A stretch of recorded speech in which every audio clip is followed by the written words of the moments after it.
How are Hi. you? Hi, how are you both doing? Good Good. thing. Good, thank you. Well, thank you again for taking the time to speak with me. I appreciate it. Okay, so I wanted to get started asking you both about writing the script for the film and what the inspiration was and working together and telling the story and how you approached writing the script together.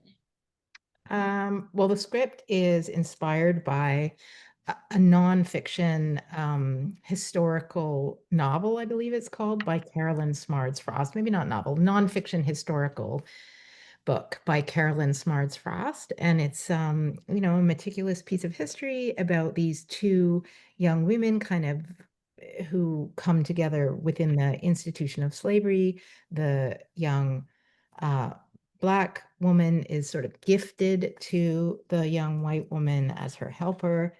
And it takes place in, like a mansion and on a kind of plantation like situation in Kentucky in the 1840s, 50s. And the book goes on and on and on in terms of the history, especially of Cecilia Reynolds, who's the Black woman, and her escape, her, travels basically to Canada and then back again to the States. But we really wanted to focus in on their relationship and their difficult relationship in within the strictures of the society that they were living in at the time. Mhm.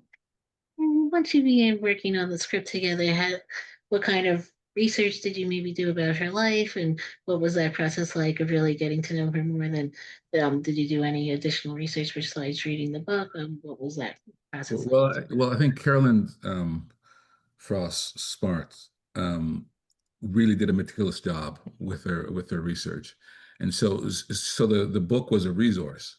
But the book was also a kind of, as Tamara says, a kind of inspiration to the screenplay. With this screenplay, we really wanted to kind of explore genre, specifically the psychological thriller elements, the horror elements, and kind of using that framework of the genre to kind of talk about this history, as opposed to tackling on head on within a drama, but tackling on, coming to it more from the side within the sort of genre space, and to kind of create a world, kind of world build, and to create a world that felt like the past, but it could be the present. But is it a kind of dystopian future? And so, using all those elements to kind of tell a story that has that history, and that history in some ways echoing and rhymes with what's happening today. And so it's really trying to speak to our one collective history, as opposed to the history as opposed to looking at history as being dead, you know. Mhm. And also, I wanted to ask about then going on to direct the film, after working on the script. What was your process like in bringing the film to life on screen, as the director after co-writing the story? Yeah, as bringing it to life, you bring on a lot of collaborators. You bring on a production designer who was Lisa Solvay, and we had a DP, Sophia Vinquist. And we were kind of mindful of making sure that our collaborators were sort of, were a lot of them were women. So the key collaborators: costumes, hair, makeup, production design, DP, music. So the film is infused with that feminine energy in some ways. And given, like any project, you give your collaborators the free rein to participate and show us um, what they're thinking about. And for me as a director, it's really, I'm kind of the director who, or making sure that everyone is telling the same story, because it's all story, right? I mean, all these things are all in service of making sure that the story and character works. Also, speaking of the production design, while you were working on the script together, how much of an idea did you have in your mind of what the production design and the sets would look like, and how much was maybe decided once you began production and principal photography? How did you really find that balance there? Well, when we worked on the script, we weren't really we had a sort of a sense of what we wanted to do. But once we finished the script and trying to find a language, a cinematic language of how to tell that story, that's when we kind of looked at partly, the sort of how do we create a rules for this world, right? And because as a filmmaker, my first film, I was very interested in sort of world building and theatrical elements in cinema. And then after certain films I've seen, like a film like say Poor Things, I don't know if you've seen it, or yeah, I was really kind of taken by the boldness of that film and the risk taken in the film. And certain films from the past have also used these elements. They're usually sort of sci-fi-ish in some ways, but other filmmakers, specifically David Lynch, use these elements to kind of create a world. And Tim Burton does it, of course. Filmmakers like Baz Luhrmann, if you've ever seen any of his films like Elvis or Gatsby, there's a kind of world building theatrical quality to them that I quite admire. But I think we did also have certain like rules and sort of goalposts, for lack of a better word, also in the script itself. We definitely did not want any screens. We definitely did the research into like the way the dress, like a special dress would look that our main character Cecile was wearing. And so then all the people that came on really got to kind of like run and create and like sort of blossom on their own with the ideas and the concepts that were there in the script. And one of the key words I said to them is that I wanted an analog world, and so I think we're of the generation where we were part of the analog world, and before we switched into a digital world, and so I wanted the film to feel like a very analog world that way. Also, speaking about like the dresses and the costumes overall, and when you were developing the story together, what was that process like of really maybe coming up with the ideas for how the costumes would look and just really creating them as well during the production? Specifically to the costume or say to the sets, it's the collaborators would go out and find imagery. They would source imagery, and we would all sit together and talk about these images. Does this feel like they would show me an image, and I would ask, does this feel like the film or not? And then we would all sort of meet when we were in prep. We all met, and then the costume designer would present the colors she was thinking about, and a makeup person would show me some of the makeup they were thinking about. Our designer would have sort of tear sheets, and so we all looked at, and then we all talked about colors, like what are the colors in this world.